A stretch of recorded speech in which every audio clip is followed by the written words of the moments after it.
Ladies and gentlemen, welcome to the Keith Andrew Network. This is episode 299. I'm your host, Keith Andrew, along here with Hope Bohannon, and I just want to say thank you for being a guest on my talk show. Thank you very much for having me. Now, for people who want to know what the Keith Andrew Network is, the whole point of my talk show is to show people that even with having a learning disability, I can still overcome controversy and reach my goals in life.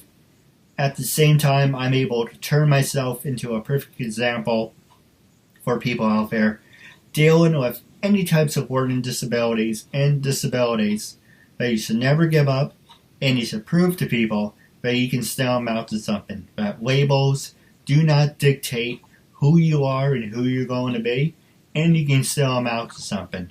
So that being said, 45 minutes to a half hour, see how it goes. And starting off, what can you tell us about yourself?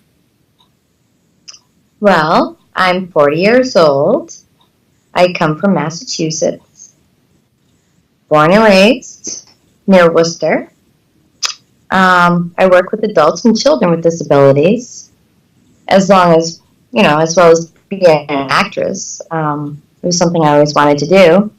Once my children got old enough, there was auditions in my town, and I went for the audition. I'm like, could it really hurt? What's the worst they can say?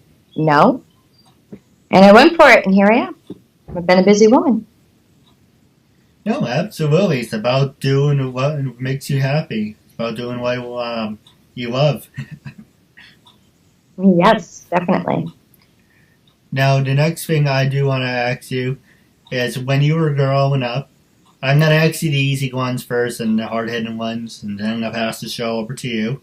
So, growing up, what was your life like, number one? And did he ever get the chance to do any sports?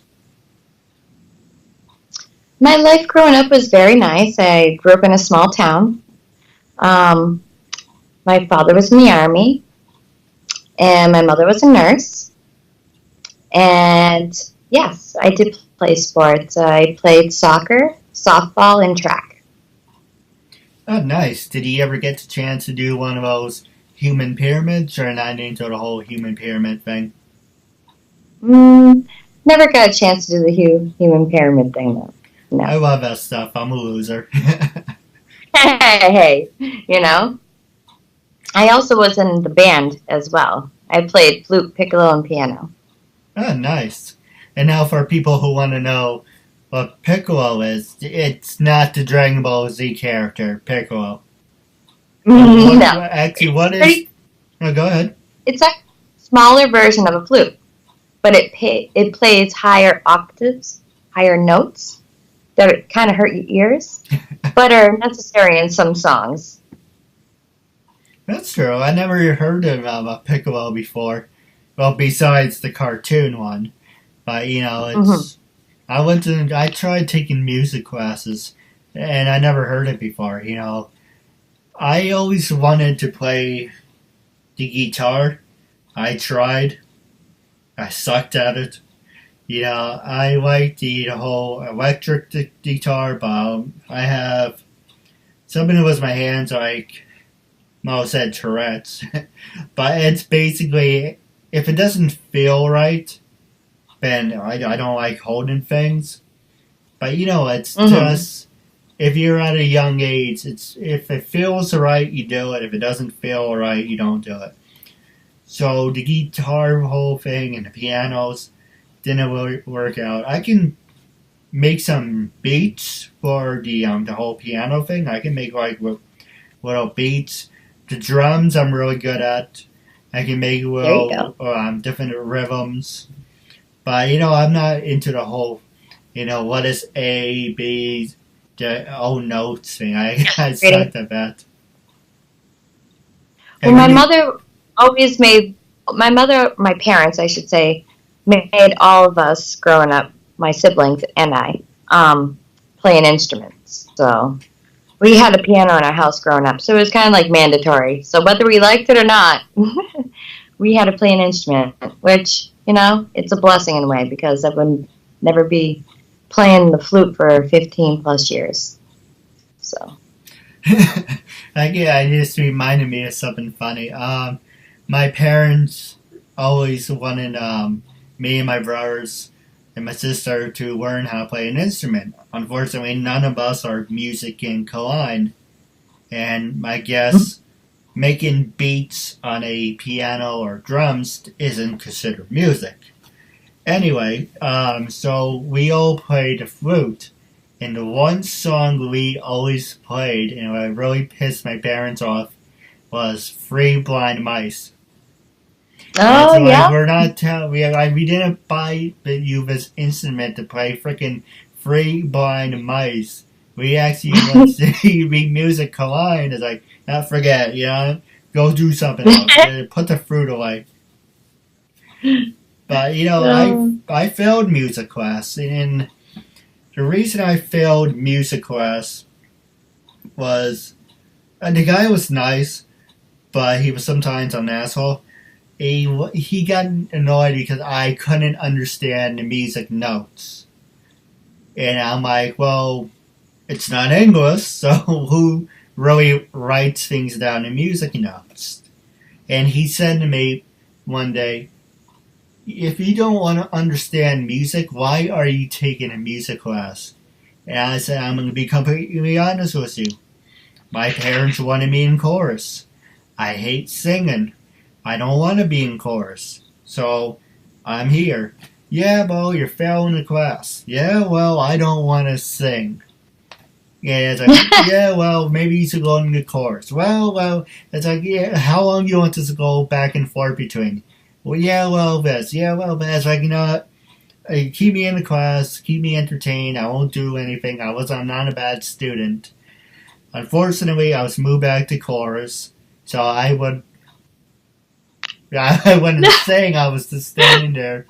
I remember I had my first middle school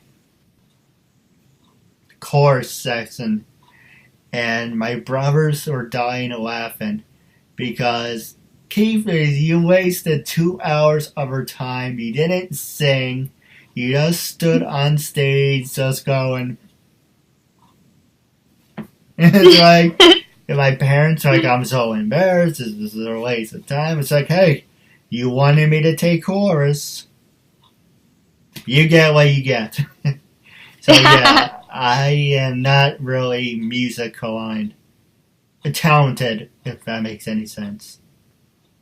Hey, we have talents. Everyone has different types of talent. It doesn't have to be musical. I give you another perfect example, and then I'm gonna pass the show over to you. I took art class because my eldest brother, one of my brothers, well, two of my brothers, had art talent, and he was really good. Instead, in pursuing his talent, he became a teacher. But he was really good. If you saw like those Marvel comics characters, that's how good his drawing was. And he didn't give up. That's It's awesome. like, well, I want to learn how to do that. My eldest brother has a learning disability. He's worse than I am. But his talent was he made clay sculptures. He made an owl. He made a castle. And you wouldn't have known he was had a disability unless he said something. And it's like, I want to take art class. So I took art class, and knowing my luck, I failed it. And it's just the stupidest thing you can think of. We're going to learn the color wheel. Okay. Why am I, okay, orange, red, blue, green, whatever, fine. And just, okay, perfect. Now we're doing the secondary. What is that going to accomplish in my life? Pink, white, black. Well, white and black are one color. Oh my god. Just give me a lump of clay and I will be happy. That's why I taught art class. Give me paint. Give me a lump of clay. Or keep me busy. I'm good. yeah, Right? Instead, it's like, well, we're gonna learn the history of art. I'm like, why?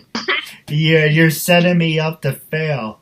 I remember I made a pottery, and I was one of my favorite times. So I just sat there. One of those things where it's the pedal things, and you sculpt it with your Yes, hands. like in the movie Ghost.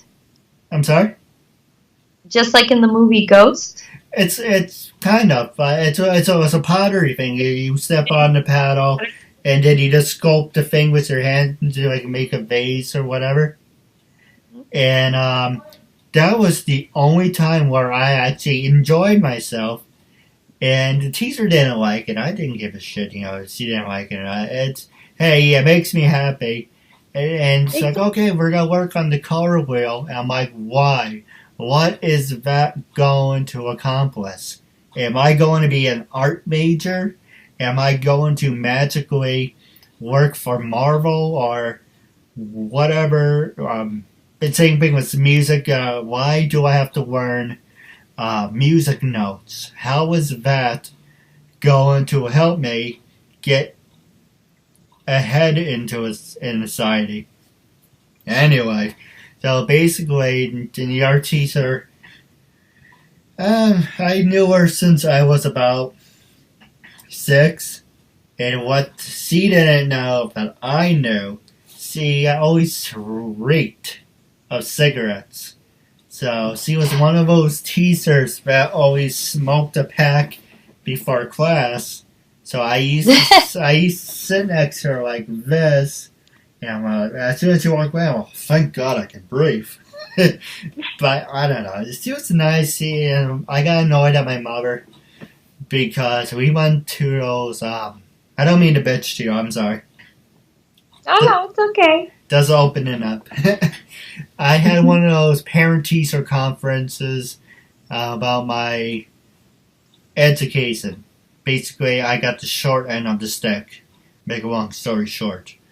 And basically, what I got annoyed at my mother was the art teacher says, I'm letting Keith pass because he's showing us he doesn't really understand it, but he's doing the work. And I swear to God, I was so pissed at my mom. And my mom said, "But why don't you let him fail?" And I'm like, "Do you want me to graduate? Do you want me to get out of this hellhole that is this high school?" And I was like, "She's letting me pass. She's letting me pass. What is the problem?" "Well, you don't understand it." Oh my God, it's just a color wheel. How is that going to help me work in retail? So basically, this is basically my education. Oh, Mr. and Mrs. blah blah blah, we know your son has a disability. Pretend I'm your son, and they're talking to you. We know your son and daughter has a disability, but we promise you, after these 4 years, he will be a functional adult. He can go to college. Nope, you here today? Here's a piece of paper. Go sit in the back of class and bullshit about drama. Basically, that's what I was. I used to skip the skills class because I was on the computer learning about times. Okay, fine. Now I can use a watch. Terrific. But I was reading the newspaper. I'm like, how is reading a newspaper going to accomplish something?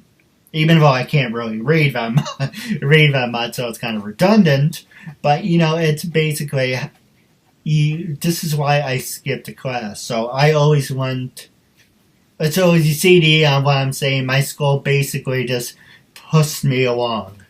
So my education is shit. I really didn't learn anything. I didn't get anything out of it. The only thing I did get out of it, I take that back. The only thing I did get out of it was I joined the audio and visual department. And basically, there was this nice guy, and his name is Mr. Tom Earl. And very nice. I drove him nuts. I apologize for that because I wasn't, and my brothers can vouch for this, I'm not the easiest person to get along with. And because I don't do things to provoke, like I'm not provoking you, like it's just I have horrible people skills. And one reason for my show is to help me get along with my family more, to work on myself, to become a better person, to work on my people skills, work on my social skills, to work on my depression, to work on whatever. And it's basically therapy for myself. And at the time, I didn't care. So I always drove the guy nuts. A long story short, the only thing I got out of my high school years was basically this. So if it wasn't for him, I wouldn't be doing this right now. So, I always talk about inspirations. My dad's an inspiration. It was someone else is an inspiration. I used Mr. Earl from AV as an inspiration because he sat with me every day. I was known as the guy with the video camera. Because I always ran around with the camera glued to me. So people got annoyed to the point of saying, "Oh, is Keith here today? Oh, does he have?" Yes, he does, and he does have the camera today. Hi, Keith. We hate you. Can you get that out? So I basically was the guy with the camera. But he basically let me do whatever I wanted. And it's a long story about that. I'm just giving you the good parts. So I created my own talk show. It was the Keith Andrew Power Hour, the Extreme, a Tuesday, the Keith Andrew Network. It was originally called the Keith Andrew. I don't actually know why. It was called the Keith Andrew Inc. And the people are, Inc. And people are like, well, you can't call yourself Inc. because you're not incorporated. Alright. Then I called myself something else, and you can't call yourself, I think INC, I don't remember. I think it was INC and INK. It's you can't use that because you're not incorporated and you're not Inc. Fine. I like the Keith Andrew name. Let's use that. So I came up with Uncensored, and make a long story short, someone tried stealing my concept in my show. She was an asshole about it. I apologized. She wants nothing to do with me. Nah, that's her problem. Her karma. So, long story short, fast forward 3 years. The reason for the permission forms now, wrapping up, and I promise I will shut up and pass it back to you. And you can ask me. I know, you just got me in a real winded kind of mood. I was quiet before, now I'm just vented. So, my sister said to me, you're not copyrighted. You should, get yourself copyrighted. So I said, fine. So I went to a lawyer, senior advisor, and he said, one, you're online base. So you do have a, trying to find a word for it. Not an actual, but you have it's another word for body. A visible. You have a visible body online. You have an online presence. So you don't have to be copyrighted. Number one. Number two, you could copyright yourself. That's $2,000. You're not making money from your show. All you're doing is pissing away $2,000. I wouldn't recommend it. Maybe down the road when you gain money, that's fine. But your biggest mistake was I was taking people at their word. Because before this episode, I was originally, and if you look back at my old interviews, I said I was originally up to 300.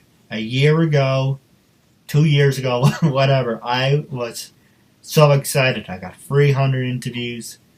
And little by little, I got people saying, yeah, you ask a lot of...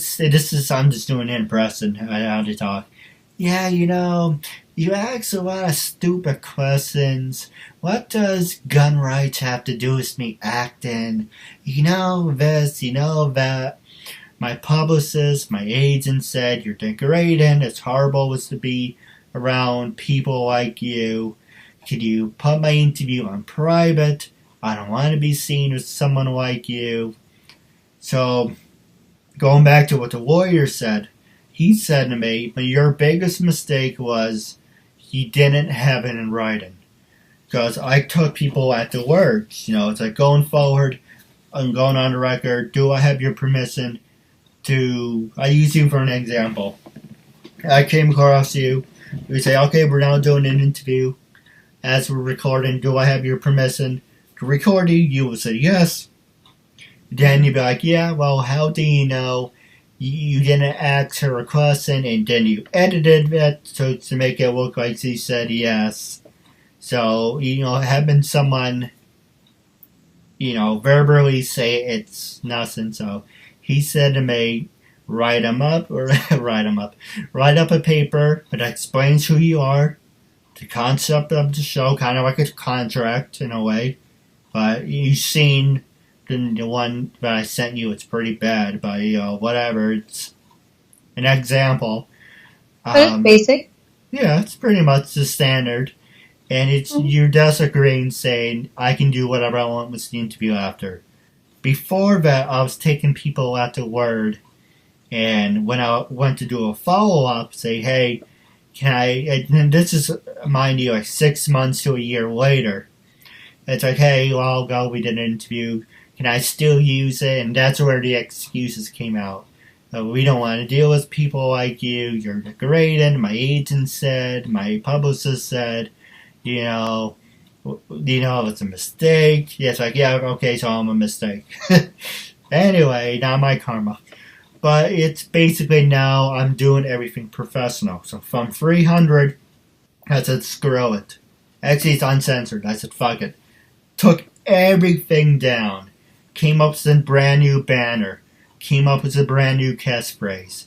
Started from scratch. And I said, you know what? I have 300 people.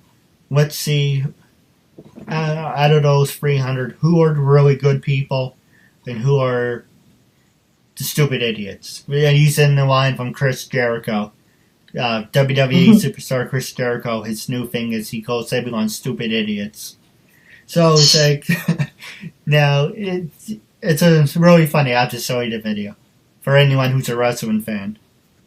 So basically, out of 300, 100 said yes, 100 said no, and there's another one that's really, I had to swallow. So I basically started over from 200, and thanks to you, we're officially back up to 300, and now I have it in writing. Now people can't say a damn thing because I'm not doing any loopholes, I'm not doing any tricks. I sent you what I wanted. You know, I introduced myself, told you what the show's about. You agreed to it. And there you go. It's in writing. End of story. Anyway, I'm just happy that I'm back up to 300. And I like to make every interview different. And my brother tells me I don't shut up. And, you know, okay, I do talk a lot. And maybe that's what makes me a good talk show host, because I don't shut up. But, you know, it's a learning experience. I don't want to work in retail for the rest of my life. I don't want to work on cars. I don't want to learn a trade. It's just, I give you an example. I was sitting down with everyone. And they said, go talk to him, go talk to her. She knows people, he knows people, whatever. And it never used to bother me. It's like, well, what about me? What about me? Well, you're this, you're that. And I was about, let's say, I'm 28. So for the past 6-7 years, I didn't let it bother me because I have a learning disability. I get disability money. I'm like, okay, whatever. Stay home, pay rent, pay my phone, whatever. but I use one of my siblings as an inspiration. He calls me an ass kisser. And I'm like, well, I don't want to stay home for the rest of my life. I want to amount to something. I want to do something. And so basically, I'm like, one day I said, what about me? And they stopped and they just let me have it. Yeah, poor people, one, yeah, poor people skills. Two, you can't handle a job and can't hold down a job if your life depended on it. Sad part is it's true, because I go to job to job. So poor people skills, can't hold down a job, not educated, never went to college, don't have a BA and masters. And I'm like, you know what? For the longest time, I was using my disability as a crutch. And I'm like, fuck it, I'm gonna like I said, freedom of speech, freedom of self-expression, whatever. Yeah, I just say, screw it, I'm gonna show you. Hey, you labeled me as handicapped or mentally challenged, retarded. I'm gonna show you that labels do not dictate who you are and who you're going to be, and you can still amount to something. And thanks to you, we're back up to 299, and I have interviewed everyone. You name them, I got them. Actors, actresses, models, CEOs, professional wrestlers, dancers, people who are handicapped, people who aren't handicapped, and it's pretty much everyone and everyone who wants to have a normal conversation, make a new friend out of it, support a good cause. And I'm saying, I guess in a way, yes, I am satisfied with everything, but at the same time, I'm not as satisfied because I should have been on TV more. Someone said to me, if it took you 4 years to do something and you haven't gotten anywhere, apparently you're doing something wrong.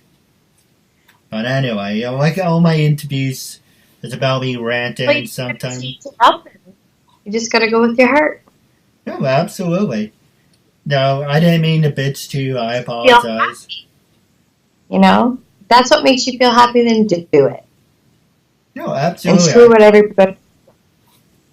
No, go ahead. I'm sorry. I didn't mean to interrupt. No, I'm just said, just screw what everybody else says. It's what makes you happy. As long as you're not hurting anybody and you're enjoying what you're doing and it's a passion of yours, go with it. My dad said to me, reason me and one of my people who I know I use for an inspiration says why you and that person don't get along is because you remind him of you, and it's kind of like that's why he's I don't know, everyone's just reflecting. It's just because it's not your generation. You didn't want to fight the status quo. You didn't want to do something. I have a lot of people reflecting themselves on me, and that's part about life. Life is about showing all those naysayers you can still out to something. Anyway, I just wanted to talk. You're a good listener. It's always good to vent. But this is your time after all. So, was there anything you wanted to ask me? You pretty much knew everything about me because I wouldn't shut up. I don't know. I mean, you've been telling me good stories. I like listening to what you have to say, so I think you're doing a great job. A lot of people say to me I should be I can't even speak, motivational speaker. I don't know why that was so hard to get out. I should have been whatever the hell the word is. I should be a good speaker because I don't shut up. Yeah, I should go and motivate people. And I'm like, well, what exactly do I have to motivate people about? Besides I don't shut up and I might make them cut their wrists. It's like, I can't take this guy anymore. Get him away from me.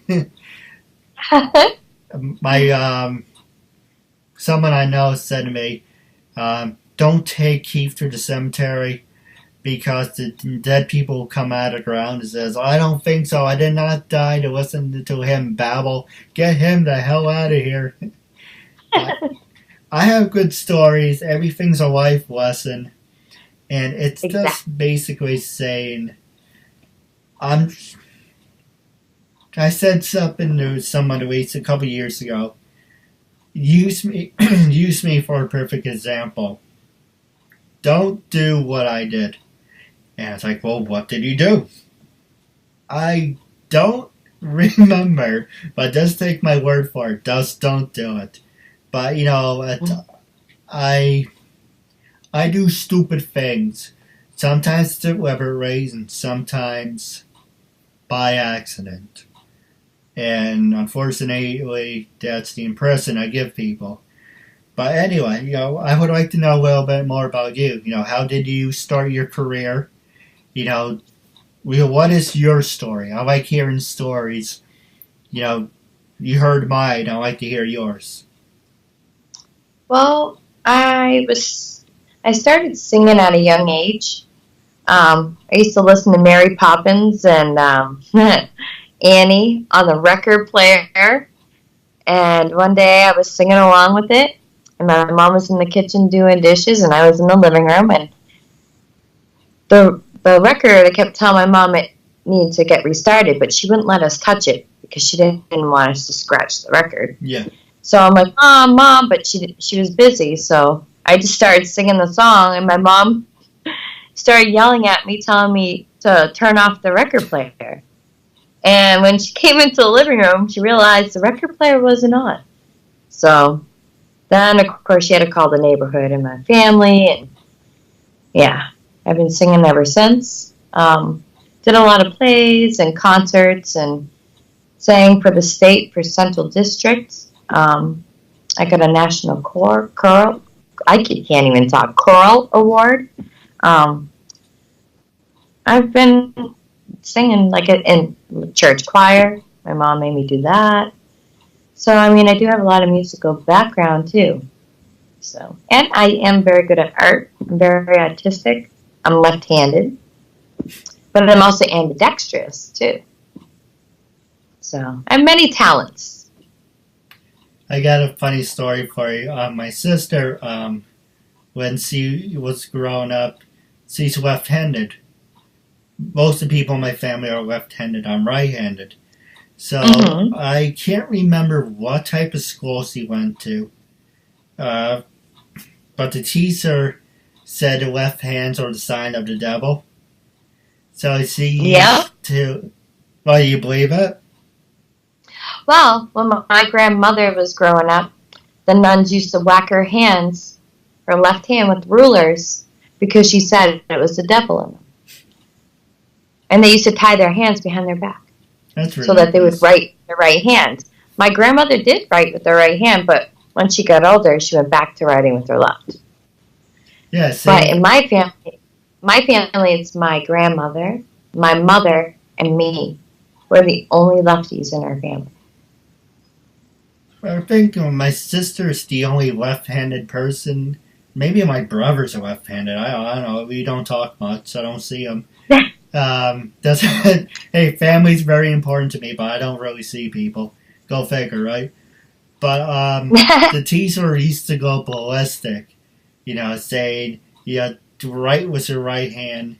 And I try to change in hands, right into my left. And I can't do it. It just feels so awkward of writing because I don't know. Hey, there's some people that write with their feet. So, maybe you get off lucky. Maybe you don't get off lucky, If you have a talent, just go do it. That's right. But anyway, long story short, the teacher had mental problems, and she just used to go crazy with people who used to go with their left hands. I can easily mess with people. If I'm holding something in my right hand, I would go and shake I stick my hand out with my left, and then they just wait for me to go back with my right. It's like, it's just a hand. What's the big deal? I Anyway, know. But my mother hated left-handed scissors because they're horrible. yeah. So when I was young, when I was learning how to cut, my mother made me cut with my right hand. So I write with my left, cut with my right. I bat left-handed, but I throw with my right. So I am kind of ambidextrous, but my main hand is my left. So. I hear you. Hey, you would think this is funny. While we're on the subject about nuns and whatever, I got a funny story for you wrapping up, and then I'll pass it back to you wrapping up. I worked over at Target, and I really, really wanted to mess with this person, but I didn't. I rung something up, and it came up with $46.66. So Oh, 4666. And I told my dad afterwards, what happened.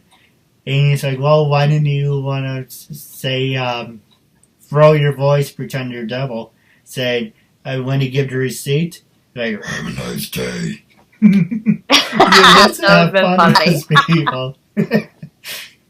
It's not, I don't know, the whole religious thing. I believe in the devil, I believe in God, yin and yang, up and down, left and right, good and bad. There has to be a balance. White, black, I don't really understand the other colors, how they, you say, okay, if you say white and black, what about red and blue? Well, what does that mean? I don't know, white and dark? I really don't know. But that was my funny story. And do you have any funny stories you want to tell wrapping up? I don't know. Like what? I have a lot of funny stories. Ever pull any pranks on people, or have you ever done any impressions? Um, I pulled pranks when I was in school. Yeah, but we used to pull pranks where we used to have a high school where it had 3 levels. So it was the basement where the kitchen was, or the cafeteria, then, the second floor, and then the third floor. Well, when we were leaving the cafeteria, we would run to the stairs because we didn't want to be the one that got tripped up the stairs. Someone always would trip somebody up the stairs every day. Yeah. So we would do that kind of stuff. I don't know. I always do fun things every day. I always make people laugh and smile. So I guess it's just spur of the moment. That's true. Now, wrapping Yeah. up, I took this one from the rector. The rector. Hello. I usually don't do my interviews this way. And I apologize for venting. But every interview is different. I like to open up, make things more fun. Like I said, supporting a good cause, make a new friend out of it. But wrapping up, I do have a couple questions for you off the air. But wrapping up, as I said for the third time, I don't know why I'm repeating myself, is I took this from the factor.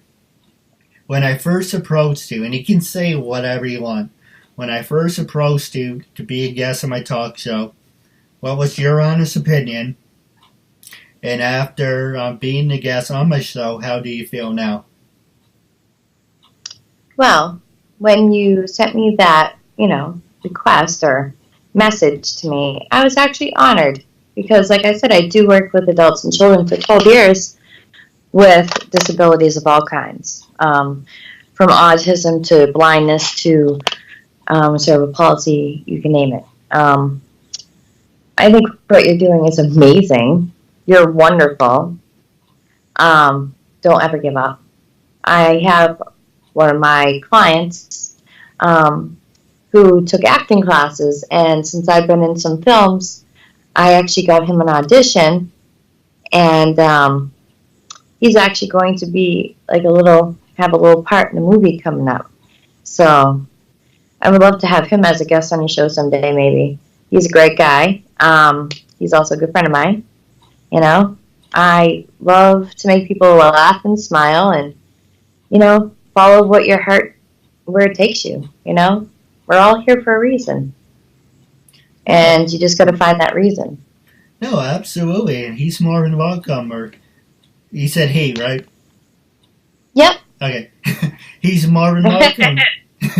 He's more than But welcome to be a guest on my but I show. am very proud of you. I mean, that's awesome what you're doing, and like I said, follow your dreams and don't let anyone let you down, or put you down.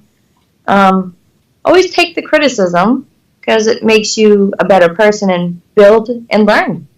And sometimes doing it this way isn't just like reading in school. Sometimes people learn in different ways, and that's okay. No, absolutely. Now, closing on that note, stay tuned for Off the Air. I do have a couple questions for you. But wrapping up our interview segment, it's a real honor and privilege to have you as a guest, and I'm looking forward to part two with you. Awesome. Same here.